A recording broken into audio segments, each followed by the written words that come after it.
Iran Iraq war में 10 लाख, अफगानिस्तान की civil war में 30 लाख तक लोग मरे हैं, सीरिया में सिविल वॉर हुई, यमन में हुई, सोमालिया, सूडान।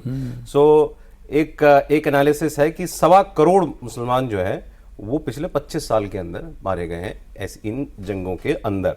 इस्लामिस्ट ग्रुप्स ने करीब 2.25 लाख लोगों को 1980 से आज तक कत्ल किया है। मस्जिदों में भी, मस्जिदों को उड़ाया है, मुसलमान ही मरे, उसमें भी मुसलमान ही मरे। फिर यूएसए ने जो अफगानिस्तान में, इराक में, सीरिया में, यमन में, इसमें करीब 10 लाख लोग मारे गए। और अगर आप डायरेक्टली इन वॉर, और अगर इनडायरेक्टली भूख से, गरीबी से अगर आप जितनी मौतें हुई हैं उन जंगों के हालात से अगर आप उसको जोड़ देंगे तो ये आंकड़ा 50 लाख के करीब चला जाता है। तो आप अमेरिका से संबंध तोड़ लीजिए। कांग्रेस कहे कि अमेरिका ने सबसे ज्यादा जंगों में मारा, संबंध छोड़ लीजिए अमेरिका से।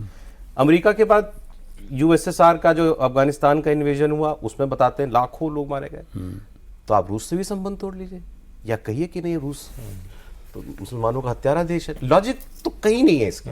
चीन के अपने इलाके जो मुस्लिम डोमिनेटेड हैं वहाँ कितना जुल्म हुआ है, कोई वादों की खबर आता नहीं सामने। उस पर कभी बोला राहुल गांधी या कांग्रेस पार्टी ने? मैं इनसे ये जानना चाह रहा था, क्योंकि आपको कभी कोई कांग्रेस के नेता नहीं मिलते जिनको लगता है यार थोड़ा ज्यादा ही हो रहा है। नहीं, उसमें बहुत सारे ऐसे हैं कि खासतौर पर अगर उनकी कंस्टिट्यूंसी उस तरीके की नहीं है तो वो ये डिस्कम्फर्ट तो जाहिर करते ही करते हैं।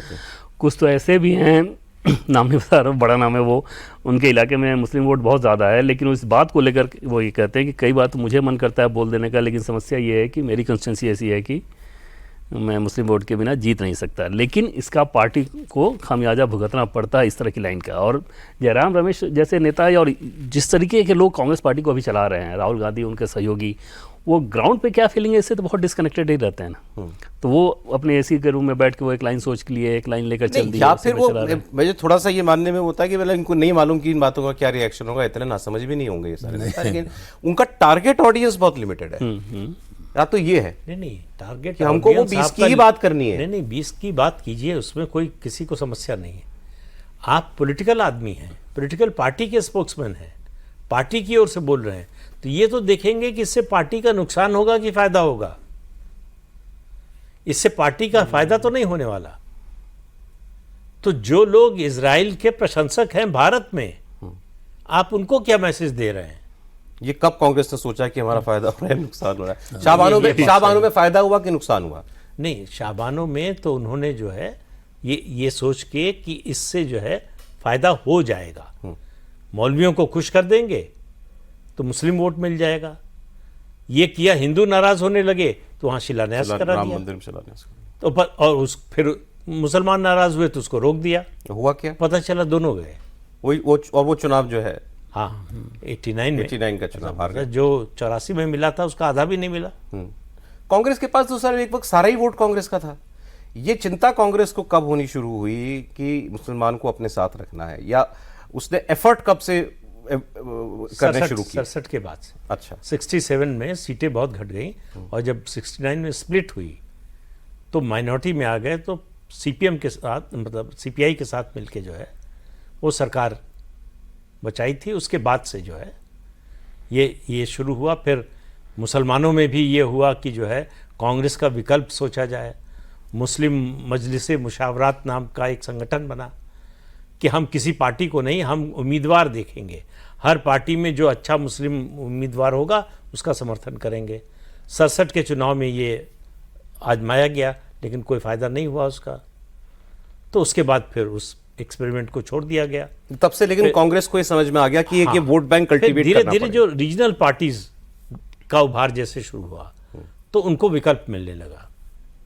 फिर 77 में तो जो है जनता पार्टी के साथ मुसलमान बड़ी संख्या में चले गए, और उसके बाद से जो सिलसिला शुरू हुआ 1992 आते आते तो इतना ज़्यादा नाराज़ हो गए थे कि किसी हालत में कांग्रेस को देखने सुनने को तैयार नहीं थे जब बाबरी गिरी। हाँ, उसके बाद लेकिन दूसरी तरफ सौरभ जी आप ये ध्यान दीजिए, आप जैसे ये फिगर निकाले ना आपने कि हमारे कांग्रेस रिजीम के समय जो दंगे हुए हैं, लोग स्मृति खाली अभी 25 साल की 2000। बहुत सही बात कह रहे हैं सर आप। मैंने तो गवाह, आप देखिए बड़े से बड़ा दंगे हुए नहीं, और गुजरात के दंगे 70s में ऐसे होते थे जिसमें होते सैकड़ों लोग मारे गए उस समय। आप यदि पुरानी डिटेल्स निकालेंगे, अभी छोड़िए ना, इसलिए गुजरात की बात पे कर रहा हूँ।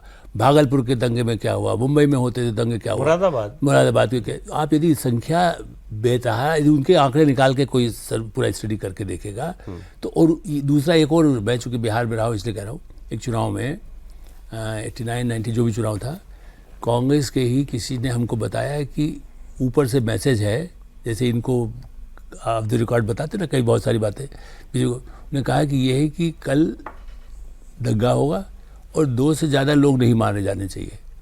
खुद दंगे करा करके या जितने हथियारों का इंतजाम है, लिस्ट होती थी कांग्रेस के पास कि कितने हथियारों का इंतजाम है। आप इससे अंदाज लगाइए, दंगे कराइए भी और फिर कहिए देखो हम ही बचा सकते हैं। और यदि बीजेपी का कैंडिडेट शाहनवाज खड़ा हुआ है तो उसको हराने के लिए उसमें कांग्रेस भी और उसमें बीजेपी के भी कुछ लोगों ने मदद की ज़रूर। कभी पूछ लीजिएगा शाहनवाज हुसैन से कि भाई देखो इससे ज़्यादा यदि बहुत मंदिर में चला गया बेचारा, वो नीचे भागलपुर में गया तो वो मंदिर को वो तो उस तरह से है ही नहीं। तो मेरा ये मानना है कि क्या है कि कांग्रेस उस तरह से मुस्लिम को बनाने, आपने जो सब्जेक्ट रखा है इसलिए कि दंगा भी हो तो उसका फ़ायदा कैसे हमको मिल जाएगा, इस पराकाष्ठा पर सोचना। असम में कितने लोग मारे गए थे, 83-82 की बात है, तो अभी उसमें मुसलमान ही मारे गए ना, तब बीजेपी नहीं थी सरकार में भाई, कहीं दूर दूर तक नहीं थी, जनता पार्टी भी नहीं थी ना। तो ये है कि आप उससे उसका भी उसको डरा के उसकी मृत्यु पर भी, जैसे कहते हैं ना आपको, कैसे शमशान घाट में से बैठा होता है ना, जितनी ज़्यादा लाश आएगी मेरा कुछ मुझे मिलेगा, ये उस तरह के सोच पे भी कई लोग ऐसे, मैं नहीं कहा सब ऐसे होंगे, मैं अभी भी मैं मानने को तैयार हूँ। कई अच्छे नेता भी रहे हो ना जो समझदारी सोच, जैसे इन्होंने कहा भाई उनका खुद है, भोपाल में शंकर दयाल शर्मा को मुस्लिम को खराब दिख करके वो वोट मिलता था क्या उनको, उस ज़माने में भी कितने ही लोग ऐसे हैं जिनको अपने ऐसे जो चीफ मिनिस्टर भी बने, एक समय अब्दुल गफूर को कितनी जल्दी हटा दिया था बिहार में।